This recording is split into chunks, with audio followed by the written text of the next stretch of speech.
All right. Thank you. Thank you all for joining us this afternoon. We look forward to sharing some information with you. I want to share as part of this webinar, we are recording. And so if there is anyone that you know who was unable to join us this afternoon, they may view it by looking at the front page of our website. And so that will be available for those who were not able to be in attendance. I also want to thank many of you for sending in your questions. We received quite a few questions in advance of this presentation, and we will be not only, to the extent we can, weaving the answers into our presentation, but we also will have some opportunities for questions at the end. Given the number of questions that we have received, we also will be looking at different questions according to themes and common questions and putting them into our frequently updated and frequently asked questions. So with that, good afternoon. My name is Nellie Meyer, and I'm happy to be here as Superintendent of MVLA and be here with you this afternoon. We have our cabinet team and leadership team here to give you more information about how we will return to campus physically and the reopening of MVLA. All right. This is a slide that many of you may have seen before, and I'm very pleased to share that we are looking at progress as we move from left to right. I know all of you are aware we started with distance learning in the spring through the pandemic's unfortunate circumstance. We have since developed processes in place to hold cohorts of students under those guidelines. Then we progressed recently to the stable group model here with number 3. And we have quite a few students who have taken advantage of the opportunity to physically return with our stable groups in all of our grade levels. And we are currently preparing and excited about the students and staff return on April 19th, the week after spring break. So we are now in the fourth step in our process, looking very much forward to the 5th and the regular return. I think it's noteworthy as well that in the fall, in August, we are planning for 5 days full return with the schedule that we previously had planned and in place and approved, and we will be starting on August 11th. All right, so some of the information that we want to make sure that we share with you this afternoon, we are planning for our return, as I stated, in mid-April. And then on the week prior to spring break, April 7th through 9th, the Wednesday, Thursday, and Friday prior to that break, teachers will and other staff will be returning to classrooms, and they will be double checking their equipment. They will be coming back, some of them for the first time in a while. And certainly they will be making sure everything is set and ready to go for instruction. Then we will, of course, have our regularly scheduled spring break. And then on that first Monday that we come back, students will be on site in that transitional first week. They will be with teachers in scheduled classes, the same schedule with some exceptions that you'll see later to the start time, but they will have their regular schedule with the same teachers, and they will be rotating in that format. The first week, we will have students here on half days. And we want to have a smooth transition. So our students will be coming back in that first week in half days, and teachers will be here on campus, and really want to make sure that that we are adjusting and considering all of the extra supports that come with that. And then on April 26th, students will begin a full week of 4 days in person. And so we will have 4 days of their full schedule, with that Wednesday remaining as an asynchronous day, as we have had during distance learning. So students who choose to return will be here Monday, Tuesday, Thursday, and Friday. They will be moving along with their same cohort of students. And we will be teaching within the classroom. We will be having students who are at home in distance learning, learning alongside with the students who are within the classroom. And so we have sent out a commitment form. I know you're aware of that, and we have asked you to, on that form, choose whether your child will return in person or remain remote. And so we've received quite a few already, and we are wrapping that up so we can make sure that we have everything in place. So for the next slide, I would like to introduce our Associate Superintendent of Educational Services, Terry Fott, and she will walk you through the specific weekly schedule and share some more information with you. Terry. Thank you, Dr. Meyer. Hello, everybody. Welcome, whether you are watching us live or as a recording. I'm glad you're here. This schedule is showing our schedule for the remaining of the year on what our return to school or our reopening of school looks like. As Dr. Meyer mentioned, that first week back to support a smooth transition, figuring things out, working out any adjustments that we have, padding in a half day in person, half day distance learning, we felt would be most supportive. And so with that said, if the student decides to opt into in person, then on Monday, Tuesday, they will be distance learning in the morning with the rest of their classmates that chose virtual. And then they'll be coming to school in the afternoon for the in-person portion. And then on Thursday, Friday, if the student opted in to return to school, they will be coming on Thursday, Friday in the morning, and then going home at lunch to return to distance learning with their remote classmates. Then the following weeks will be 4 full days of in-person if the student selected that, or continuing the schedule as currently we're using if the student and family chose remote. April 26th is a little funky because we had to flip-flop our asynchronous day with supporting our juniors to take the SATs. That means our freshmen, sophomores, and seniors will be participating in an asynchronous day. And then that bottom bar shows the remaining weeks that we'll be spending at Mount View Los Altos, with Monday, Tuesday, Thursday, Friday being in person all 4 days, all periods, if that's what the student chose, or remaining remote if that was the choice that the family made. And then that Wednesday continues to be the asynchronous day for students, coupled with the Wednesday attendance activity as well.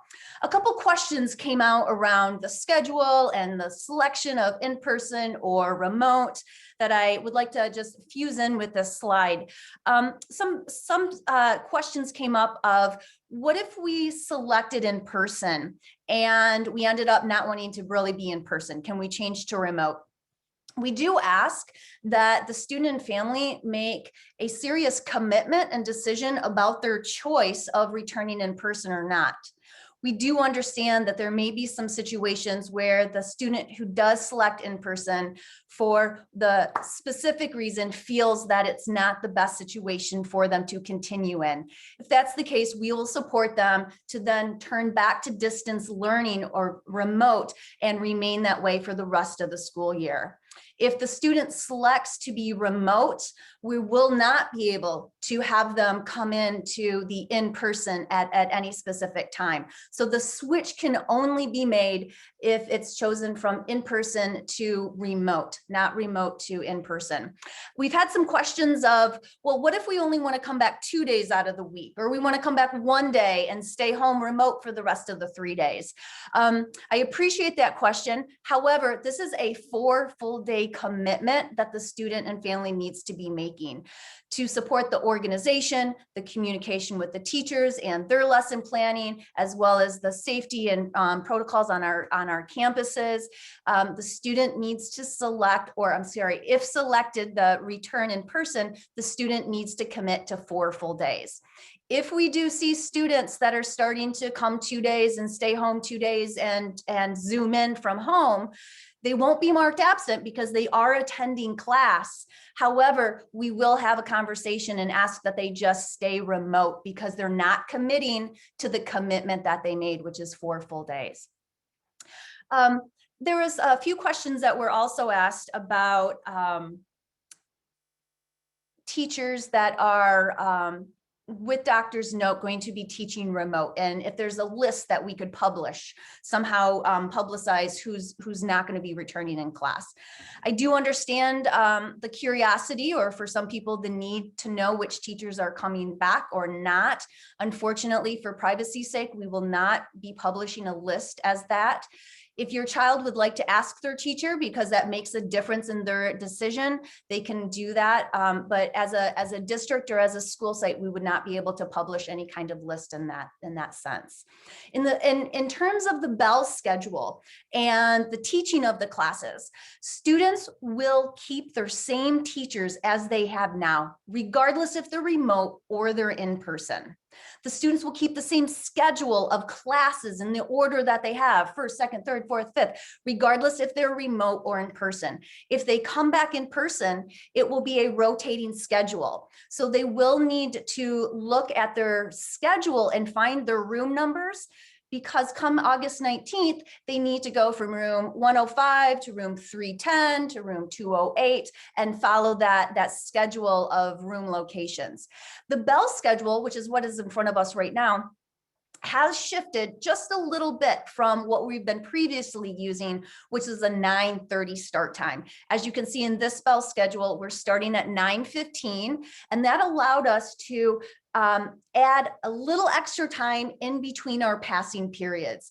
That extra time in between our passing periods is just going to allow for the flow of students to go from one class to the next, get set up in the next class, do the hand hygiene, and just really ensure that the safety practices are being followed during that time. If a student on Tuesdays or Thursdays in the afternoon after 6th period would like to meet with their teacher to have some tutoring help, or ask some questions on an upcoming assignment, or review a quiz, or many other reasons why the student may need to meet with their teacher, they will continue to do what they do now. Email the teacher, let them know that they would like to meet on that Tuesday or Friday afternoon, and set up that system in that manner. And again, our Wednesdays are going to continue to be the same as is, which is our asynchronous day. Teachers are posting the work. There'll be a Wednesday attendance activity that's taken, and the slates will be posted on Friday evenings from the teacher that also represents what the following week is going to look like. So some consistency for sure in our process, and just a small change in our bell schedule, regardless if you're distance or in person. And this is going to be new to all of us. It's actually very exciting. A lot of us have been talking in this feels like the first day of school all over again, with the coming back to school and the reopening of the classrooms and sitting in the desks. But what does that look like in a situation where you have part of your class that is sitting around you in desks and part of the class that is still on Zoom at home? It's called simultaneous teaching and learning. It's a practice that is currently being used by other schools around the nation that is in a hybrid format, similar to ours. Some students at home, some students in the classroom. In the situation of a simultaneous teaching, the teachers need to bring these two groups of students together. That is extremely important. One group does not deserve to have more or less attention. or access to the learning, or access to getting feedback, or collaboration, or asking questions than the other group.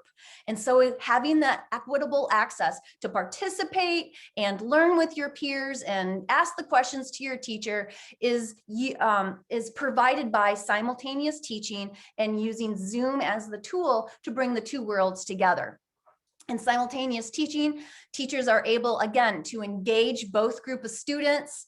This allows the community to continue to build in the class. This allows students to continue to work and learn together. And this allows for the lesson to be presented to both groups, not, again, two separate lessons with two separate ways that students are trying to learn the content. We create that same space. And the image here is just showing just that. You have the teacher with their device or their platform that is bringing, we call them our Zoomies. Our Zoomies are our students that are remote, and they're using Zoom as an example, as the platform to join the class.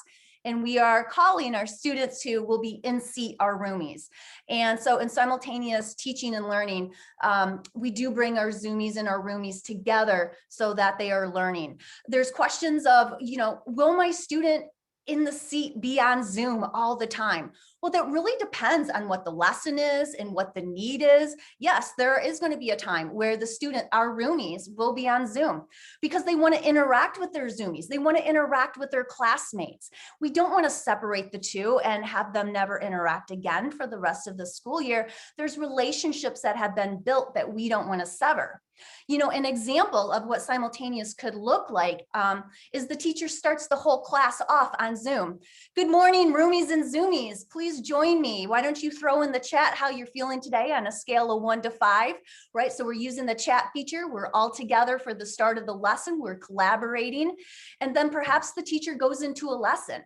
And during that lesson, the teacher is calling on the roomies and calling on the Zoomies. And again, bringing the students together. And then perhaps after that lesson, the teacher may tell the roomies, go ahead and close your device. Open up your math book. We're going to go ahead and work on problems 1 through 30. And my Zoomies, you're staying on Zoom. The teacher will sit at their desk with the plexiglass shield for protection. And if any of the roomies have a question, they come up to the teacher desk to get help. And if any of the Zoomies have a question, they can raise their hand or pop open their mic, and they can go into a breakout room with the teacher to get help. And that is an example of using Zoom to start as a community into the learning, but also there's a time in the lesson where not everybody may need to be on Zoom. And so that gets closed. And then I've been in a classroom where that took place. And then at the very end, the teacher flips their computer so that the students that are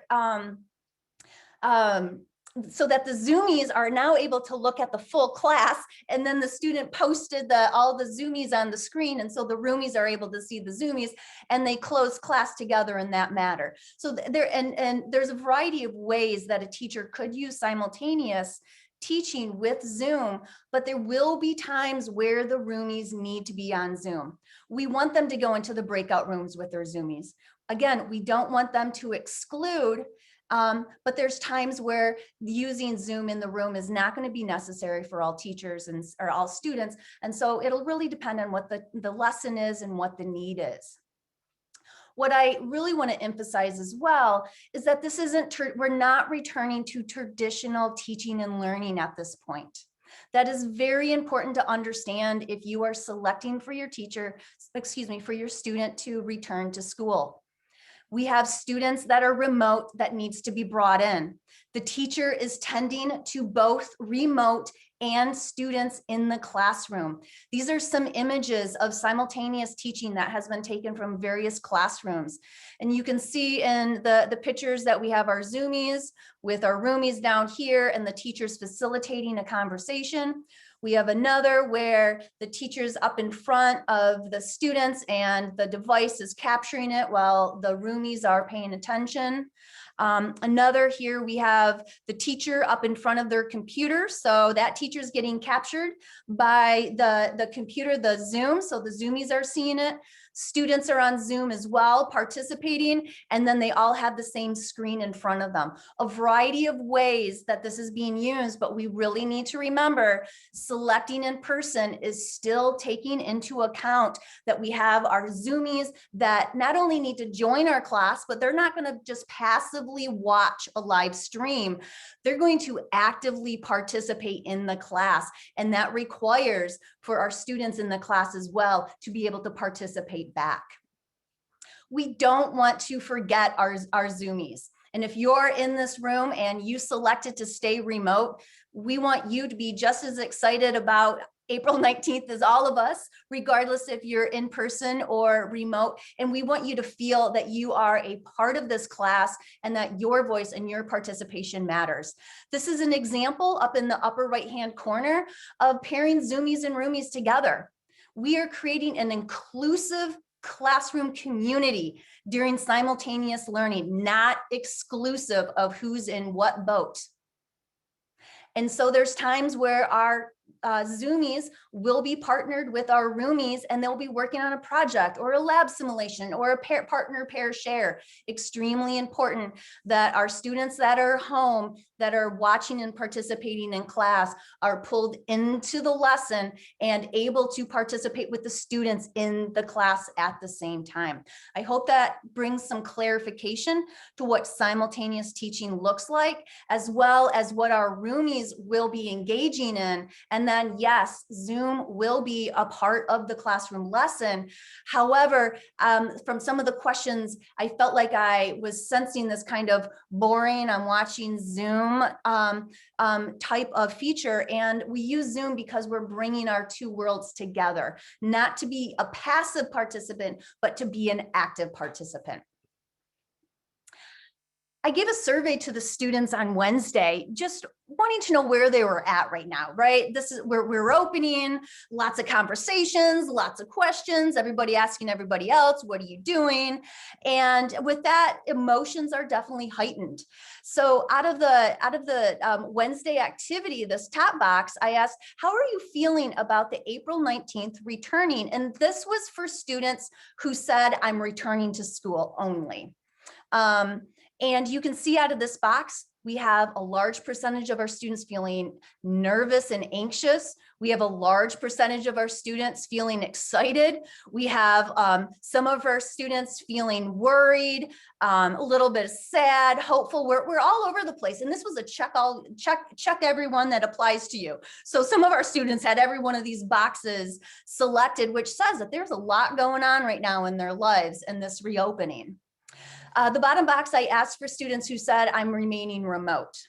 And you can see that there's a shift in the emotions with remaining remote. Still a little bit of nervousness, maybe not so excited, right? Maybe not a whole lot of new and excitedness going on. So going back to that simultaneous teaching and connecting with Zoom, our Roomies and our Zoomies, is important because we want our students to be excited about joining class and feeling a part of.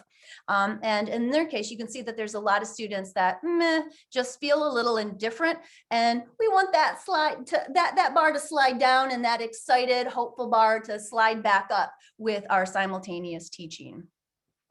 So what does your child, if you selected in person, need to bring to return to campus? Well, they need to have their device. We are a BYOD, bring your own device district campus. So they can bring their Chromebook, they can bring their personal device, whether it be a PC or a Mac. If they don't have a personal device that they want to bring to school, maybe they've been working off a desktop at home, then they can check out a school Chromebook from our textbook center.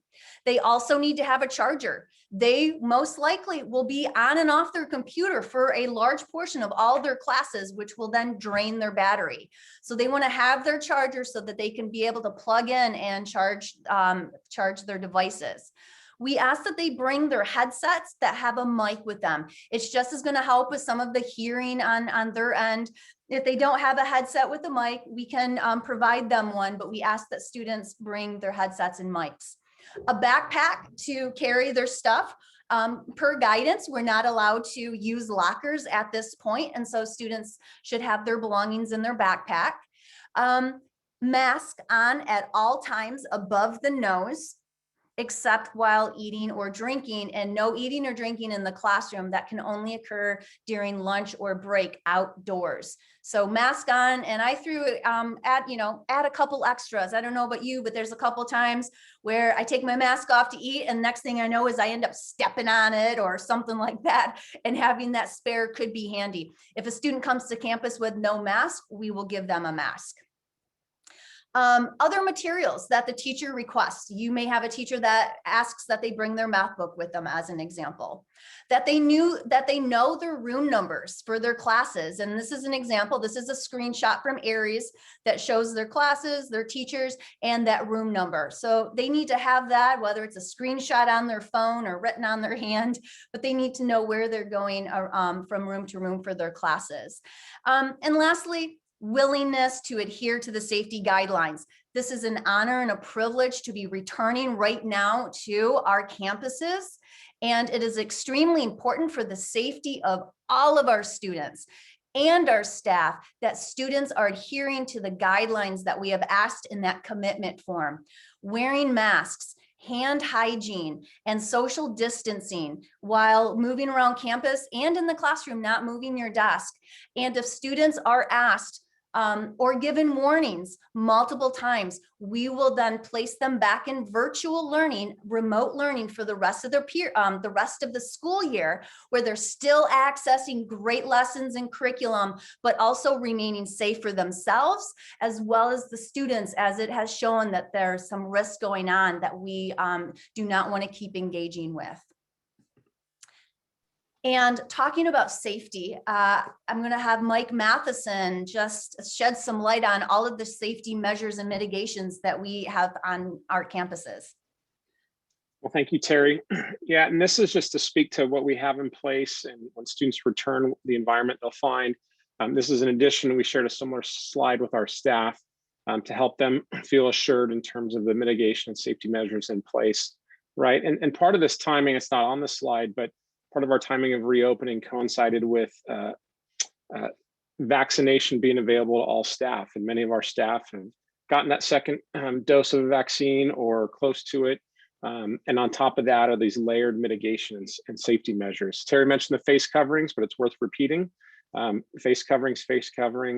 I know students have gotten used to wearing them. Our athletes are wearing them as long as tolerable out there in the athletic facilities after school. We're working with performing arts to get the special masks for instrument playing and choir and things like that.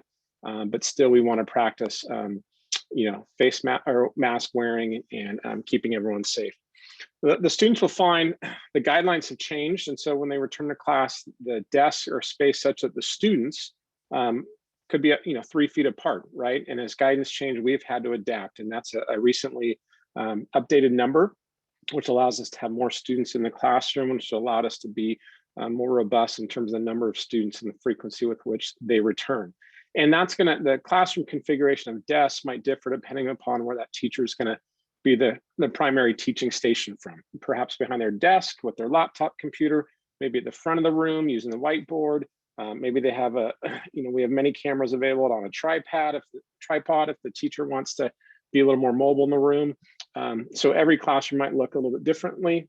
Understand that our classrooms are all not the same in size. Our newer ones are larger in size, 960 square feet, and can handle more desks 3 feet apart than some of our older classrooms.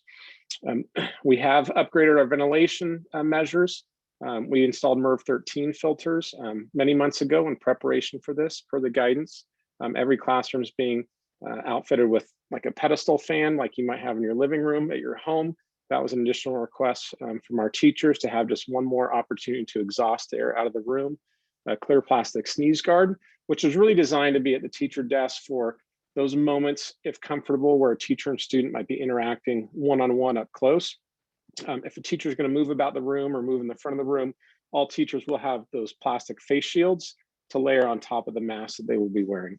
CO2 monitors is just a quantitative measurement of a part of the air, and that helps us analyze the indoor air versus the outdoor air. We've all heard how outdoor environments are much safer and healthier during this pandemic. And so it's a one measurement to make sure, hey, are we approximating that outdoor air quality with indoor?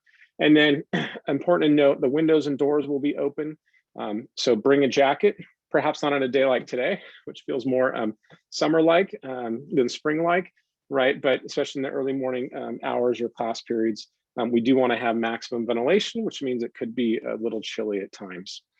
Hand hygiene continues to be important. Wash those hands, wash those hands. I think we've all gotten good habits of that, but we have provided hand sanitizers in all rooms. Those are the touchless dispensers, as well as teachers will have little pumps available for additional hand sanitizer, as well as portable hand washing stations throughout campus. And we're still providing continued regular asymptomatic testing is available through El Camino Hospital. They come on our sites twice a month, 1 week at Mountain View, the other time each month at Los Altos High School. And that's available for students and staff who go to school in our district. So we will continue to provide that, as well as custodial cleaning routines are adjusted per CDC guidelines. So I know there's a question about are the rooms going to be cleaned in between every class? No, that level of frequency is not included in the guidance. But we do have cleaning routines, every evening to wipe down the high touch surfaces, flat surfaces like desks that perhaps is not part of our more standard cleaning routines pre-COVID. But we do take that seriously. And then if there is a positive COVID case, which we certainly hope not, but we're planning for everything, there's specific protocols, what takes place in those classrooms from a facility perspective, as well as then a communication and contact tracing perspective. Thank you. And that was our preparation of getting ready for our reopening. And well, it's been like that since actually we've had our cohorts and stable groups on campus and leading into our April 19th. But at that case, on April 19th, it's all hands on deck. We need everybody to play a part in really making this a success and supporting a pretty big transition that we are supporting that is very new to all of us. Our administrators will be supporting class campus safety, supervising and supporting masking and social distancing, reminding of safety rules. And then again, if a student continues to not listen to the reinforcement of the safety rule, they will be reassigned to distance learning. Our teachers will be having a seating chart. So if they need to do any kind of contact tracing, we have that information. Some people said, will students already be assigned to the seat, or will that be open up on the first day? That's very teacher decision. And just like the first day of any traditional high school, or any traditional time, you walk into a class and some teachers right away say, I have a seating chart, and lead the students to the seating chart. And some say sit wherever, and then we'll make our seating chart from there. So that's to the teacher discretion. The teachers will ensure that our desks remain at its distancing and that our doors and windows are open, the masks are on. And I just want to note as well that, this is a very new instructional style for our teachers. And we will be in a learning curve the first few weeks. That first week back, there's going to be a lot of learning taking place from the student side, from our roomies and our Zoomies, and our teachers. And I want to say that, in a conversation I had with our teachers, give yourself some grace. There's going to be a learning curve. There's going to be a glitch. There's going to be something that, as much as you practice and you tried to work it out, that something will come up. We see it in new things all the time. And please reinforce this with your students. To go slow is to go strong. We can't expect to come back in this very new environment on a scale of 1 to 10 out of 10. We're trying something very new, and we're all leaning into one another right now and supporting each other and giving each other ideas and sharing best practices to do the best that we can. And it's going to be very new, and there's a learning curve that comes from that. All hands on deck. That means our students have a responsibility. We ask that they show up prepared to go that day with the list that I talked about just a little bit earlier. We ask that every single day they follow these protocols that are asked and that they sign that permission slip contract with the commitment form. And again, just want to reinforce that if safety measures are not followed and continually broken after reminders are given, then they will be placed in virtual learning for the rest of the school year for their safety and everybody else's around. And then as parents and guardians, we also ask for your support. Help your students be prepared and ready to go each day to come to school 4 days a week. If that's how you selected.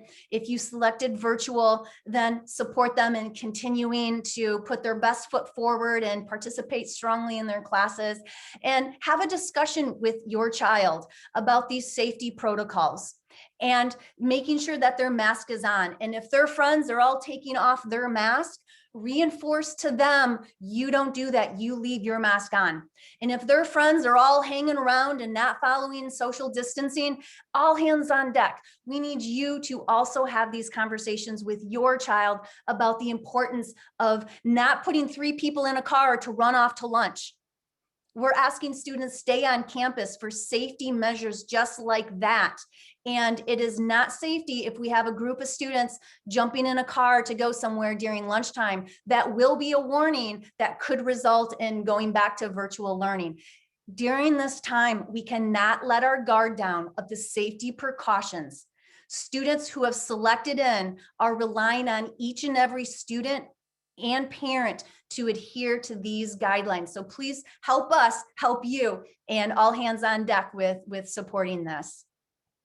And speaking of possibly coming out and being a part of this great opening, I'm going to turn this over to our HR director, Layla Benson. Thank you, Terry. This is a brochure, hopefully that looks very familiar because we've had it out, but this is the manner with which we are recruiting for additional staffing during this pandemic time. We will have a number of teachers that are out with doctor's notes. And so we will require supervision in the classroom because students will continue to go to that class as if the teacher is there. The teacher will be remotely instructing and the students will still be grouped together within that classroom. And so we will need supervisors for those planned absences.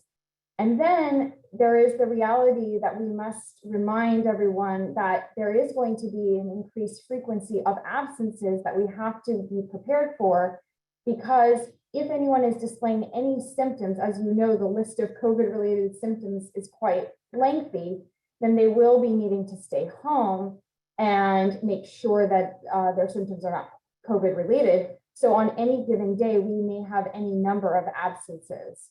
And then there's also the other absences that typically come up, pre-COVID in any given day. So we will need additional staff, and we would ask your assistance. If you or someone you know is interested in applying, we have a fabulous team here in personnel, and we are onboarding as quickly as we possibly can. And so far we've made such progress. So we thank the community for all their efforts in this regard.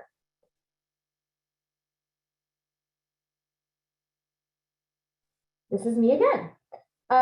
So we are, I see some questions. We're trying to, as quickly as possible, answer all the questions, and we will continue to answer questions after the webinar and post answers.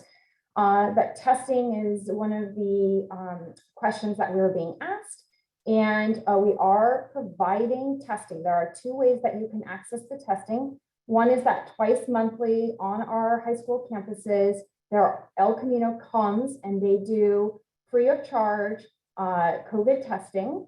And you can also access this El Camino testing as frequently as you wish on a weekly basis by making an appointment at the El Camino testing site. So twice a month they come to us, and then really every week, if you wish. There is no, when we were first testing, there were requirements like you couldn't go back a certain number of days. They are offering themselves for testing for families who are interested in frequent testing. So there are the links present. And then we are also contracting with Insight as for athletic events, and this may be the case for other events coming up or other requirements, more on-demand testing. So that's in the works. that there's a name being used, but this is the kind of testing where you yourself can administer the test more on demand. Regarding contact tracing and quarantine guidelines, I am the COVID designee. I have provided my email address and my phone number, and really, please do take note. I do take calls basically, at all hours, because it has been very important that notifications come quickly. We've mentioned this numerous times in various presentations that the safety of our students and staff has really been because people have been so forthcoming with letting us know that if there's a positive case.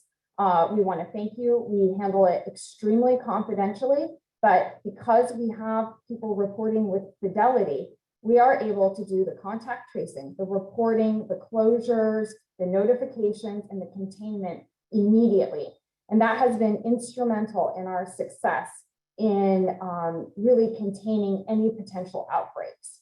So I can go into further detail if people are interested in the question and answer section, but also if you are a close contact, you will absolutely receive a close contact notification from us. We are required to report within 4 hours of coming into this information. We don't sit with it. But also, if you are not a close contact, but you just really would like to monitor what's going on because you have a concern about this, please go to our dashboard. It is linked here in the presentation and is on our website, and we update it and you will notice we haven't had cases. I'm going to knock on my desk now for a while, but when we did, we would report them with fidelity, and then we show the weeks where we have not had cases. So we have learned a lot, and we have worked very closely with the county in order to make sure that we are adhering to the highest level of safety standards. So thank you.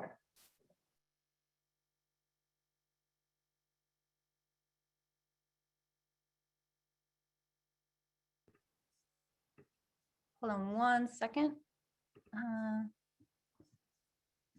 And our wellness director. Well, good evening, everybody. We're I got to say, it's just nice seeing that we have parents here, we have students here, we have staff members here, and it's just a nice feeling of us all being in it together. Because one of the things that keeps coming up for me is we are just in a unique time, and I want to acknowledge the complexity of the emotions, as Ms. Fott showed the slide. And we feel some of those emotions all simultaneously, all at once, from 1 minute to the next. And so we want to acknowledge that for our students, as well as for our parents and our staff, that we're feeling all these things. And we also want to acknowledge that we've had a year of uncertainty. I always kind of say the only certainty is uncertainty this year. And here we are embarking on a whole new experience together. And what has always been profound to me is our ability to be able to show up and to be resilient and be able to kind of forge ahead. And everyone's doing the best they can. So I just wanted to kind of say those things as we jump into this. So student wellness is always at the forefront of our thinking and of our values.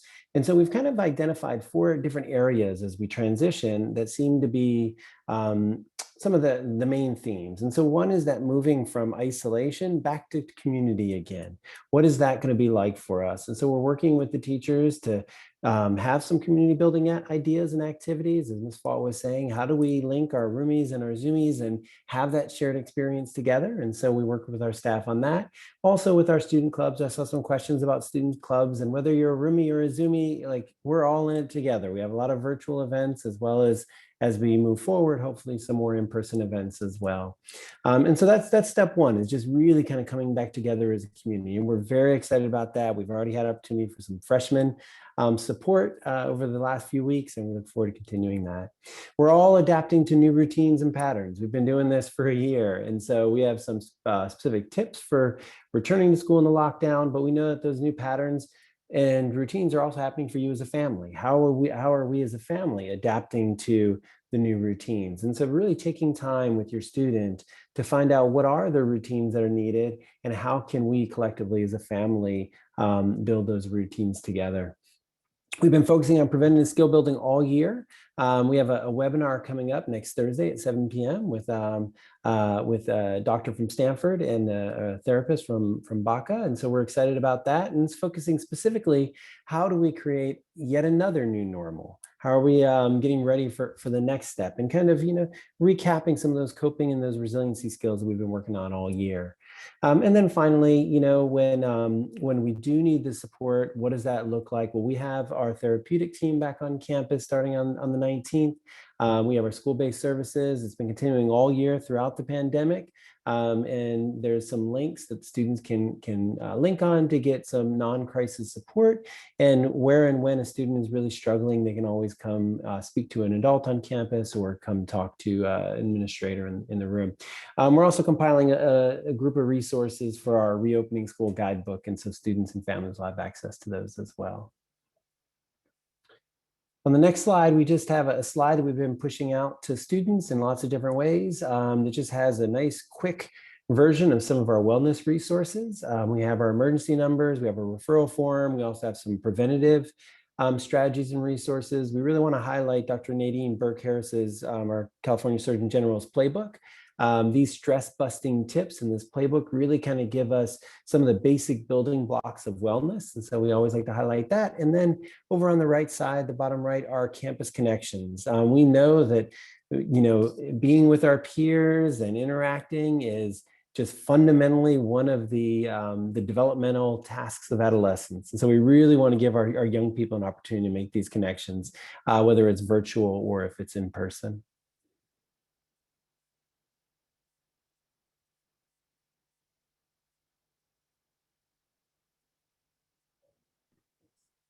All right, well, that takes us to our Q&A. There's some questions that were submitted ahead of time, so we're going to start with those right now. And Dr. Meyer, if you don't mind, I'll facilitate these questions. Thank you. Mike Matheson, one of the questions was asking how many desks will be in a room? Yeah, and I think when Satterwhite answered that in the Q&A, and it varies, again, depending on the size of the room. Some rooms are small, 700 square feet, some as large as 960 square feet. The picture you see in the upper right of the screen is a larger classroom. So I think the answer when provided was 12 to 22 students is kind of that range. So I wish I could give you a number, but not all rooms are exactly the same size, so it varies. But it is 3 feet between students is the guidance. Not necessarily between desks, it's between the actual students themselves. So we're trying to outfit each room based upon its size to meet that criteria. Thank you. And Wynn Satterwhite, principal from Los Altos High School, somebody asks, what type of getting acquainted activities will students have when they return to school? So we've been working on that with our ASB and STL leadership teams. I think at both campuses, there's been plans to try to figure out ways to have safe and socially distanced games or music in the quad at breaks and at lunchtime. Also, teachers will be doing this. Our teachers are very in tune to the fact that students need to get to know each other, whether they're in the room or whether they're still home Zooming. So I believe teachers will spend some time, teachers will spend some time helping students get to know each other. It's going to be a little strange as students have returned to campus. Sometimes we forget to say hi and a few things. So I think it's going to be a lot of just supporting that way. There will be probably some real specific things for freshmen at both campuses based on leadership class ideas, but we know that these freshmen and for a certain population, our sophomores have not had the same experience of getting ready and being used to being on campus. We've done a few things, but we will be doing more. But right now, I think a lot of that's going to happen in the classrooms. Thank you. Layla Benson, some pre-submitted questions as well as some in the Q&A that we're asking if somebody on campus has a positive COVID or calls in and says, I have COVID, what is the process for those students on campus that may have had a class with that student? Thank you. Yes. So I really hesitate to provide a canned answer because each case is handled on an absolute case-by-case basis, and there are so many details that must be considered. But the general response is, as soon as we find out, we immediately begin the reporting to the county process. We obviously isolate anyone who is positive and allow them to safely go home. we alert as soon as possible. I mentioned in my prior slide of the 4-hour notification requirement. We work expeditiously to contact trace, determine who is the close contact, what were the circumstances of the exposure. There are a lot of rules with regards to the circumstance of exposure and the definition of close contact. We send close contact notifications to those who are deemed to be close contacts. That includes a letter as well as phone calls. We submit the circumstances to the county and they review our circumstances to make sure our procedures are tight and in place. We also, I got a question about the dashboard. We update it weekly, but if there is a case, we update it day of the case. So the public would be privy to that information. And then somebody else has asked, and again, we're trying to work through the questions. There are some repeats, but you then, when you are quarantining, if you are a close contact or you are the positive individual who came to campus and was, potentially exposing others, you have a testing requirement prior to return. And so we work with the families or the staff members on those details and monitor it very closely. So hopefully to those who have asked the question, I've answered it. And then also I'm available if there's further correspondence requested on this matter. Perfect, thank you. There's actually several questions about lunch. I realized that that was not discussed today. So we'll be providing grab and go lunches, prepackaged grab and go lunches that have pizza, a fruit, a snack, and a water. These are free of charge. We will have 4 different stations set up outside, so social distancing. And with that, there's definitely going to be limitations with social distancing and grab and go. Hopefully it goes very quickly, but the line might be a little long. I would suggest that first week, which again is all about, the first week isn't with lunch. The second week, which is the learning curve for us all, make sure your student comes with some snacks or maybe has a packed lunch that Monday or Tuesday, if you're able to just take a look at what the flow of the campus and where they're going to eat looks like. So again, we are providing lunch outside, not in the cafeteria that is closed off. It will be grab and go. So hopefully it's a very quick process, but you might also want to consider to have your child pack a lunch just as a preparation so that they can decide that. Also want to mention that we are asking students to eat outside with the masks off in the open air to provide more ventilation. That is going to be the safety feature that can really support our lunchtime activities and not being in enclosed spaces, even though we have the ventilations of open doors and windows, much safer when you're in an open environment in that type of situation. When the lunch is over, masks go back on and they remain that way for the rest of the lunch. And then I'm going to go to William. There's a couple questions just about supporting student anxiety right now. Coming back to school, some kind of want to come back, some don't really want to come back, some are signing up but feeling like they probably won't stay. Any suggestions for parents who have students that are kind of on the fence of coming back or not because of this anxiety? Yeah, it's tough because there's a lot of uncertainty. When we're dealing with anxiety, one of the things that help us is us being prepared, kind of knowing what's going to happen, and then be able to have strategies to self-regulate when something's going awry. And so, as much as you can, talking with your students, listening to your students, seeing kind of what the nervousness or what the anxiety is and how can we mitigate some of that in kind of a prepared, kind of preventative way. And then working on some of the self-regulation skills, some of the breathing exercises, the grounding activities, things like that. If your student needs additional support, there's, we have therapists, school-based therapists who can help support with some of those strategies. But I think the question is, on the front end, how do they make that decision? And it's really being attuned to kind of each individual case-by-case situation. What's provoking the anxiety, and are there mitigating factors for that anxiety? Thank you. And Dr. Meyer, we just have a few minutes left and we want to honor the time that we set. So I will turn it back over to you. All right. Thank you, Terry, and thank you, everyone.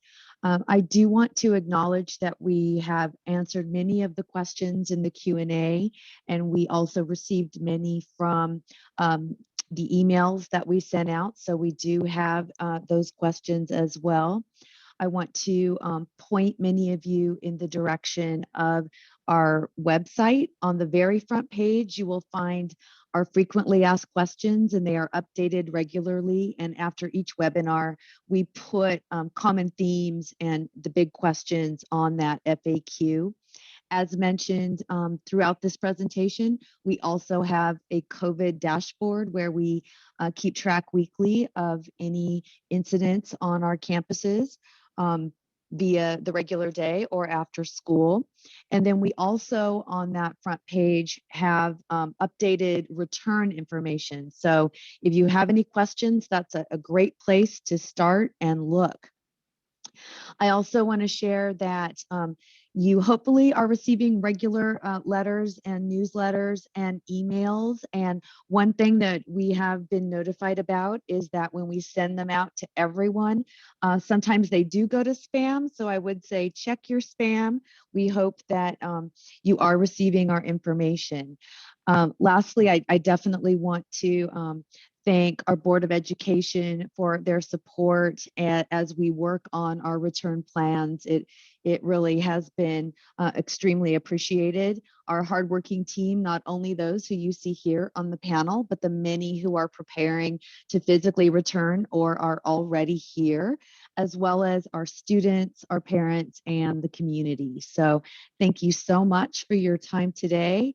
And we look forward to answering further questions and seeing everyone back on campus. Thank you.